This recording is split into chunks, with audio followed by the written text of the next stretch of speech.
दोस्तों स्वागत है सभी का एग्जाम सिद्धमस यूट्यूब चैनल पर। फिजिक्स क्लास 12th का एक और important paper half yearly exam 2025 के लिए समय 3 घंटे मिलेगा, पूर्णांक 70 है। हालांकि बोर्ड में आपको 3 घंटे 15 मिनट दिए जाएंगे, लेकिन यहाँ पर इस पेपर में 3 घंटे मेंशन है।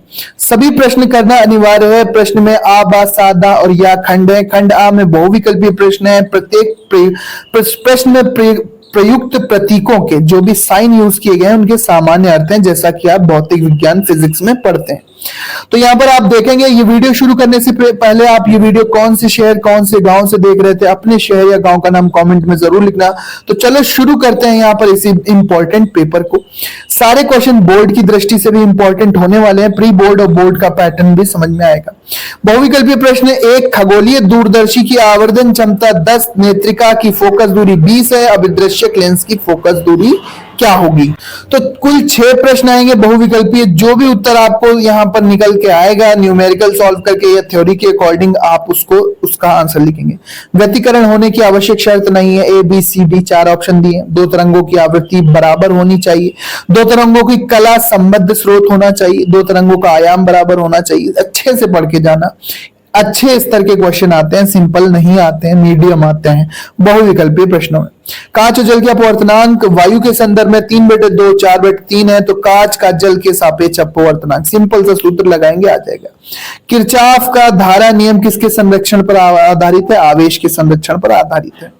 समान वोल्टता के 2 बल्बों के प्रतिरोध 1:2 है, 1:2 है, तो श्रेणी क्रम में जोड़ने पर प्रवाहित धारा का अनुपात क्या होगा?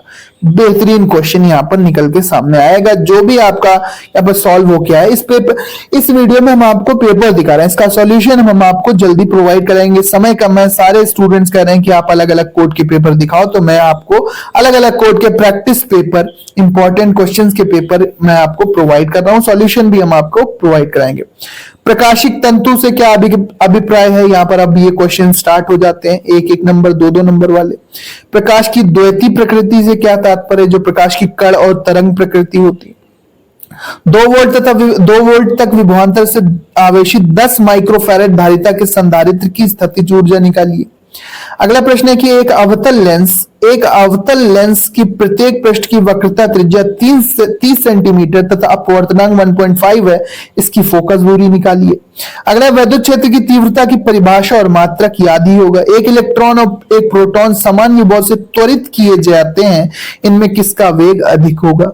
अगला क्वेश्चन, खंड सा में सिद्ध कीजिए कि निरक्षीय स्थिति में किसी बिंदु पर विद्युत द्विध्रुव द्वारा उत्पन्न विद्युत विभव शून्य होता है।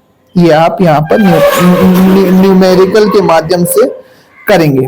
अगला क्वेश्चन है कि किसी चालक का प्रतिरोध किन किन कारकों पर निर्भर करता है? लंबाई पर, अनुप्रस्थ काट के क्षेत्रफल, ताप पर, ठीक है, ये सब आप फैक्टर बताएंगे। उस विद्युत क्षेत्र की तीव्रता ज्ञात कीजिए जो 0.001 मिलीग्राम द्रव्यमान की एक तेल की बूंद जिस पर 3 इलेक्ट्रॉनिक आवेश हैं को संतुलित कर सके। ये मिलिकन वाला जो आपका एक्सपेरिमेंट है, वहां से ये न्यूमेरिकल पूछा गया है। अगला क्वेश्चन है 5000 एंगस्ट्रॉम तरंग दैर्घ्य की 2 प्रकाश किरणों के मध्य कालांतर 180 डिग्री है, इनके मध्य पथांतर क्या होगा? खंडा आता है। प्रकाश के गुणों को लिखिए। न्यूटन के कणिका सिद्धांत पर संक्षिप्त व्याख्या कीजिए। अगला क्वेश्चन है गोलीय दर्पण की फोकस दूरी की परिभाषा देंगे। एक अवतल दर्पण आप अपने सामने 10 सेंटीमीटर दूर रखी वस्तु का 3 गुना वास्तविक प्रतिबिंब बनाता है। दर्पण की वक्रता त्रिज्या निकालिए। फिर से ऑप्टिक्स का ये क्वेश्चन निकल के सामने आता है। अगला क्वेश्चन है 2 तरंगों के व्यतिकरण से उत्पन्न परिणामी तीव्रता का व्यंजक ज्ञात कीजिए। अगला, परस्पर संपर्क में रखे 2 पतले लेंसों की संयुक्त फोकस दूरी के लिए सूत्र की स्थापना। लेंस का सूत्र आपको यहां पर निकालना है। ये सारे न्यूमेरिकल इंपॉर्टेंट है, ये सारे डेरिवेशन इंपॉर्टेंट है, और डेरिवेशन उतने ही तैयार करना जितने इंपॉर्टेंट है। फालतू के डेरिवेशन तैयार करके लोड मत बढ़ाना, वरना सब कुछ भूल जाओगे। इसे व्यतिकरण वाला, फ्रिंज वाला एक्सपेरिमेंट इंपॉर्टेंट है। ये संपर्क में रखे लेंस वाला डेरिवेशन इंपॉर्टेंट है, ठीक है। और बाकी परिभाषाएं और थ्योरी तो आप इस तरह की याद ही करते हो। नहीं करते हो तो करना शुरू कर दो, क्योंकि न्यूमेरिकल अगर नहीं भी आते हैं, बिल्कुल डेरिवेशन भी नहीं आते, तो थ्योरी भी आपको फिजिक्स में अच्छे नंबर दिला सकती है। बस आपको अच्छे से थ्योरी लिखना है और उसका सूत्र लिखना है। ठीक है, डेरिवेशन जहां तक आता है वहां तक कर देना, जहां तक नहीं आता वहां पे छोड़ देना, लेकिन लिखना है, ऐसा नहीं कि आप खाली छोड़ के आ रहे हो। विचलन कोण तथा वर्ड विक्षेपण, अब देखो विचलन कोण हेडिंग डालोगे, 4 लाइन लिखोगे, उसका सूत्र लिख दो। वर्ड विक्षेपण, उसका सूत्र लिख दो। पतले प्रिज्म के वर्ड विक्षेपण की क्षमता का सूत्र निगमित करो। थोड़ा बहुत निगमित किया, थोड़े बहुत स्टेप चलाए और फिर सूत्र लिख दिया। तो जितना किया उतना तो किया, ऐसा तो नहीं कि डेरिवेशन डेरिवेशन ढेर सारे याद किए, सब कुछ भूल गए, कोई भी डेरिवेशन नहीं कर पाए। अच्छे से करो, सिस्टमेटिक ढंग में आप 2-4 स्टेप ड्राइव करना सीख लो हर एक डेरिवेशन की, और सूत्र फाइनल आपको अच्छे से लिखना है। प्रतीकों के सामान्य अर्थ लिख दिया करो कि कहां पर किस साइन का क्या मतलब है, कि P दाब है, F बल है, ठीक है, V विभव है, R प्रतिरोध है, ये सब लिखना सीखो। इसके बाद विद्युत ध्रुव से क्या तात्पर्य है? एक समान विद्युत क्षेत्र में क्षेत्र की दिशा से थीटा कोण पर रखे विद्युत ध्रुव की स्थिति ऊर्जा का सूत्र। अच्छी निरक्षी स्थिति वाला विद्युत क्षेत्र की तीव्रता, वो डेरिवेशन इंपॉर्टेंट है। विद्युत ध्रुव वाले डेरिवेशन भी इंपॉर्टेंट है, एक आता है बोर्ड में भी। इसके बाद एक ये देख सकते हैं आप, विद्युत धारिता की परिभाषा, धारिता का सूत्र लिख देंगे, परिभाषा पे सूत्र। ए बी के मध्य तुल्य धारिता 2 माइक्रोफैरेड है तो सी की धारिता निकालिए। अब ए बी के बीच धारिता फाइनल दे दी गई 2 माइक्रोफैरेड, तो सी जो यहां पर लगा है इसकी धारिता क्या होगी, सॉल्व कर लेना। समांतर क्रम में, श्रेणी क्रम में, सही से डायग्राम को तोड़ना सीख लो कि किस तरह से तोड़ते हैं, उसी हिसाब से आप समांतर श्रेणी क्रम में सॉल्व करके निकाल लेंगे। विद्युत फ्लक्स किसे कहते हैं? आवश्यक सूत्र देते हुए इसका मात्रक और विमा लिखो। मात्रक याद रखो, विमा याद रखो, आवश्यक सूत्र याद रखो, विद्युत फ्लक्स की परिभाषा याद रखो। परावैद्युत सामर्थ्य तथा भंजक विभवांतर इंपॉर्टेंट है, याद कर लो। वायु में एक दूसरे से 30 सेंटीमीटर दूरी पर रखे 2 छोटे आवेशित गोलों पर क्रमशः 2 गुणे 10 की पावर -7 और 3 गुणे 10 की पावर -7 कूलम आवेश है, उनके बीच कितना बल होगा? फिर से सुनो, वायु में एक दूसरे से 30 सेंटीमीटर दूरी पर रखे 2 छोटे आवेशित गोलों पर क्रमशः 2 × 10⁻⁷ कूलम तथा 3 × 10⁻⁷ कूलम आवेश है, उनके बीच बल कितना होगा? खंड याद देख लेते हैं। गॉस की प्रमेय इंपॉर्टेंट है, करके जाना, ठीक है। गॉस की प्रमेय, इसकी सहायता से अनंत लंबाई के पतले आवेशित तार के कारण किसी बिंदु पर विद्युत क्षेत्र की तीव्रता का व्यंजक, ये डेरिवेशन इंपॉर्टेंट है।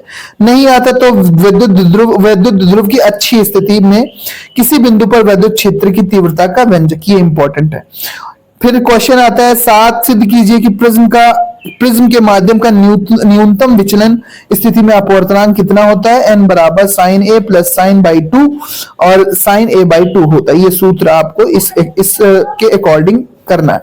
सिद्ध कीजिए कि प्रिज्म के माध्यम का न्यूनतम विचलन की स्थिति में अपवर्तनांक इतना होता है, ठीक है, n बराबर इतना होता है, इतना। अगला क्वेश्चन है, नहीं आता प्रिज्म वाला तो खगोलीय दूरदर्शी की संरचना का। अब देखो वहां पे डेरिवेशन पूछा गया, ये ध्यान दो, यहाँ पे डेरिवेशन पूछा गया तो नेक्स्ट में अथवा में निराश नहीं किया गया जिनको डेरिवेशन नहीं आता, थ्योरी पूछ दी गई। खगोलीय दूरदर्शी संरचना चित्र बनाएंगे, कार्यविधि लिखेंगे, 2 पेज भर गए, ठीक है। आवर्धन क्षमता का सूत्र याद कर लो, लिख दो। प्रतिबिंब जब अनंत पर बने तब उसका सूत्र लिख दो। किसी दूरदर्शी के अभिदेशक की फोकस दूरी 144, नेत्रिका की 6 है तो दूरदर्शी की आवर्धन क्षमता न्यूमेरिकल है, जितना सॉल्व करो, बाकी छोड़ दो, नंबर फिर भी आपको मिलेंगे। हाइगेंस की द्वितीयक तरंगिकाओं के सिद्धांत पर तरंगों के परावर्तन की व्याख्या कीजिए। ये क्वेश्चन इंपॉर्टेंट है, हाइगेंस की द्वितीयक तरंगिकाओं को जरूर तैयार करके जाना। इसके बाद अगला क्वेश्चन है, नहीं आता तो एक पतली झिरी के, हाइगेंस वाला अगर नहीं करना है तो एक पतली झिरी के प्रकाश विवर्तन के कारण प्राप्त विवर्तन का जो मॉडल प्रतिरूप आएगा वो बनाइए। केंद्रीय उच्चिष्ट की कोण की चौड़ाई निकालो। लास्ट क्वेश्चन पेपर का, एक वस्तु से पर्दा 75 सेंटीमीटर दूर है, इसके बीच 12 सेंटीमीटर फोकस दूरी का उत्तल लेंस कहां रखें कि वस्तु का वास्तविक प्रतिबिंब बने? आवर्धन क्षमता भी निकालिए। अब न्यूमेरिकल और डेरिवेशन इंपॉर्टेंट 5 से 7 तक तैयार कर लो, उनको बार बार प्रैक्टिस करो। न्यूमेरिकल डायग्राम वाले थोड़े अच्छे सिलेक्टेड तैयार करो, उनको सॉल्व करने की कोशिश करो। इंपॉर्टेंट परिभाषाएं और इंपॉर्टेंट सूत्र सबके तैयार कर लो। इंपॉर्टेंट परिभाषाएं, इंपॉर्टेंट सूत्र सबके ही आपको याद होना चाहिए। जैसे यहाँ पर ए और बी के परिपथ में तुल्य प्रतिरोध निकालना है आपको, तो ये समांतर क्रम में है, 1/3 1/3 1/3, 3/3 1 ओम इसका परिणामी प्रतिरोध आएगा, क्योंकि ये व्हीट स्टोन सेतु नहीं है, ये समांतर क्रम है एक तरह से। जब इसको हम सीधा करेंगे तो ये समांतर क्रम में बन जाएगा, ठीक है। और समांतर क्रम का सूत्र क्या, 1/r बराबर 1/r1 प्लस 1/r2 कितना हो जाएगा, 1/3 plus 1/3 plus 1/3, LCM 3, 1 plus 1 plus 1, ठीक है। और कितना आ जाएगा, 3/3, 3/3 बराबर 1, 1 का उल्टा 1, तो यहाँ पर परिणामी प्रतिरोध ए और बी के बीच 1 ओम। तो ये वाला आप कर सकते हैं। तो इस तरह के इंपॉर्टेंट डेरिवेशन, इंपॉर्टेंट सूत्र कहने का तात्पर्य याद रखो। मुख्य परिभाषाएं, जब मुख्य परिभाषाएं कैसे पहचानोगे, जैसे गॉस की विद्युत फ्लक्स है, ठीक है, इसके बारे में गॉस की पुण्य है। विद्युत ध्रुव की परिभाषा आना चाहिए, धारा घनत्व की परिभाषा आना चाहिए, विद्युत सामर्थ्य और पराभंजक और भंजक विभवांतर की आना चाहिए, धारिता की आना चाहिए, विद्युत ध्रुव क्या होता है इसकी परिभाषा सूत्र छोटे छोटे होते हैं, यह आना चाहिए, ठीक है। इसके बाद क्या है, व्यतिकरण क्या होता है इसकी परिभाषा याद कर लो। प्रकाशिक तंतु क्या है, प्रकाश की द्वैती प्रकृति क्या है, डी